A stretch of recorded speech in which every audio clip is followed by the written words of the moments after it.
President Trump's immigration crackdown is coming to every town. This week, agents raided 2 nail salons in Potsdam, a home in Colton, and a home in Hanover Falls. Since January, we've heard of people being detained in Tupper Lake, Brazier Falls, Glens Falls, Sackett's Harbor, Lisbon, you name it. The most recent raids in Potsdam included officers from the St. Lawrence County Sheriff's Office, raising questions of whether our local law enforcement is supposed to help federal agents find people in the country illegally. A recent arrest near Albany has brought that debate to lawmakers in the state capitol. That's today's story of the day. Support for Story of the Day comes from Pearsall Wealth Management at UBS Wealth Management USA, subsidiary UBS AG, member FINRA SIPC, 1 Broad Street, Glens Falls. Hey, I'm David Summerstein. It's Thursday, June 12th. First up, a bill that would wean New York's heat and utility systems off fossil fuels is getting rebranded. Lawmakers say changing some policies in the bill could help it get passed in Albany. Jung-Yoon Han reports for the New York Public News Network. Lawmakers are now rallying behind the Customer Savings and Reliability Act. It's a bill that disincentivizes new gas hookups, and climate advocates say the bill would make utilities cheaper for low and middle-income New Yorkers and help the state phase out fossil fuels and meet its environmental goals. The bill is a rebrand from the New York Heat Act, which state Democrats have been pushing to pass for years. Lawmakers said the last-minute revamp keeps the core climate goals from the original bill while addressing mandates on energy transition processes that drew pushback. Lawmakers head for recess in less than a week. In Albany, I'm Jung-Yoon Han for the New York Public News Network. A land trust based in Essex County is finalizing the purchase of a nearly 700-acre camp in the Adirondacks.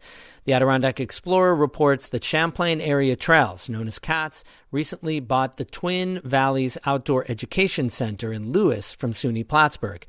The college has used the camp for educational studies since 1945, but its usage has declined over the years. The property features several lodges, a pond, and 15 miles of hiking trails.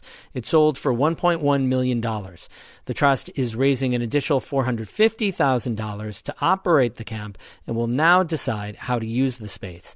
CAT says it hopes to expand the recreational opportunities by connecting the hiking trails with others east of the Twin Valleys.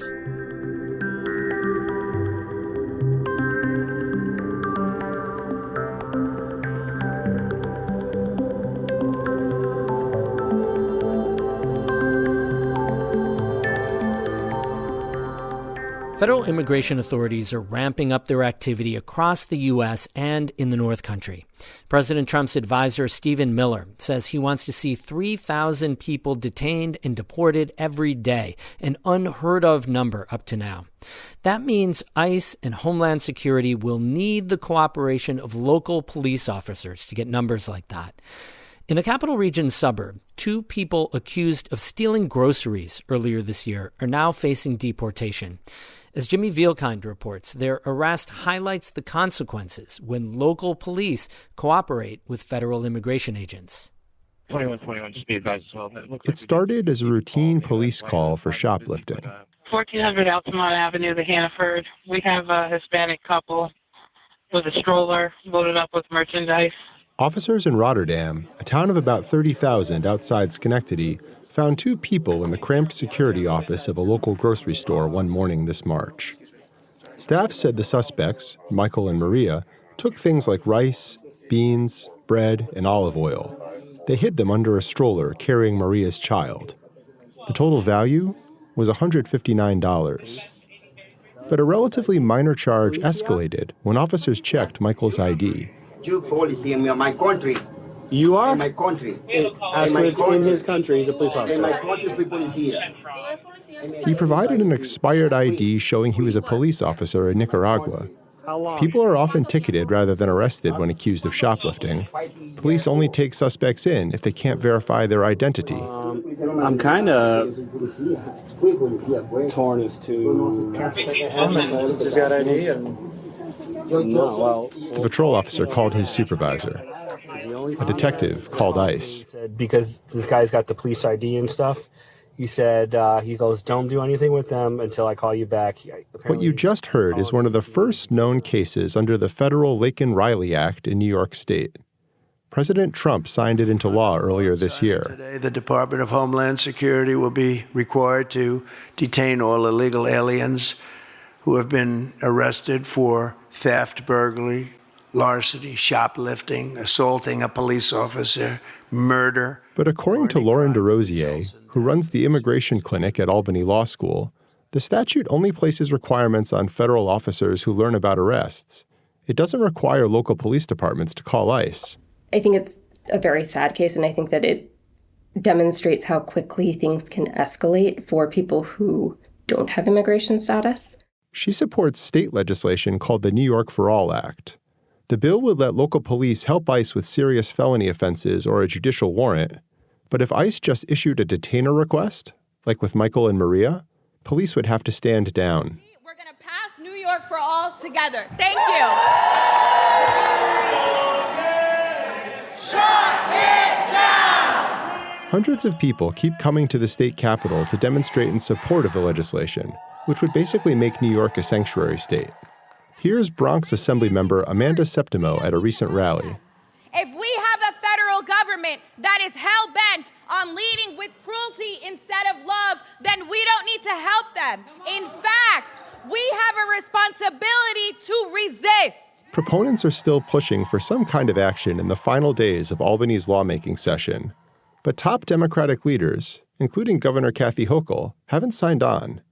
Hochul is trying to walk a fine line on immigration cooperation. I want to make sure we get rid of people who are seriously committing crimes, but leave the rest alone. They already made it here. They're part of our family, and this is where it's a huge divide. The Trump administration is cracking down on sanctuary jurisdictions, and Hochul will testify before Congress later this week about New York's immigration policies.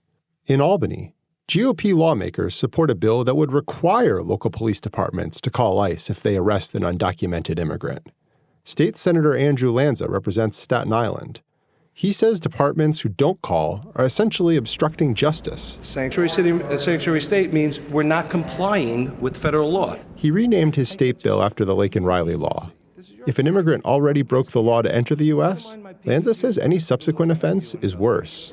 To me, it's even more egregious. You have somebody that not only broke into the country, but now you committed a crime. For now, municipalities around New York State have a hodgepodge of rules. Rotterdam police leaders say they don't have a specific policy on dealing with non-citizens. But in the case of Michael and Maria, they proactively call ICE. Officers took Michael back to the station without incident. They charged him with shoplifting and endangering the welfare of a child because Maria's 3-year-old daughter was with the couple at the grocery store.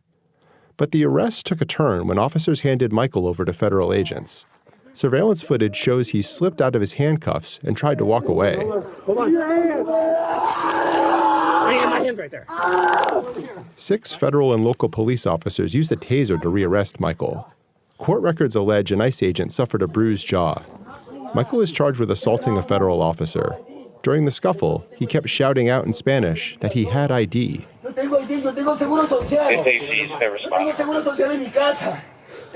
He says, "I have a social security number, immigration papers." The officers didn't respond. Stop moving! Michael is currently at a jail near Albany. His federal case is pending, and his lawyer declined to comment. Maria and her daughter first came to Rotterdam in 2023. They were bused to a motel there by New York City officials after immigrating from Colombia. Maria's legal representative declined to comment, but she's now in federal custody without her child. I know we're gonna get mommy, I promise. Body camera footage captures the girl crying in the back seat of a police cruiser as her mother was being processed. Police turned her over to social services. In Rotterdam, I'm Jimmy Vielkind for the New York Public News Network. We have more news all the time on our website, ncpr.org. Music today by Eddie Lawrence of Saranac Lake and Caitlin Scholl of Lake Placid. I'm David Summerstein, North Country Public Radio.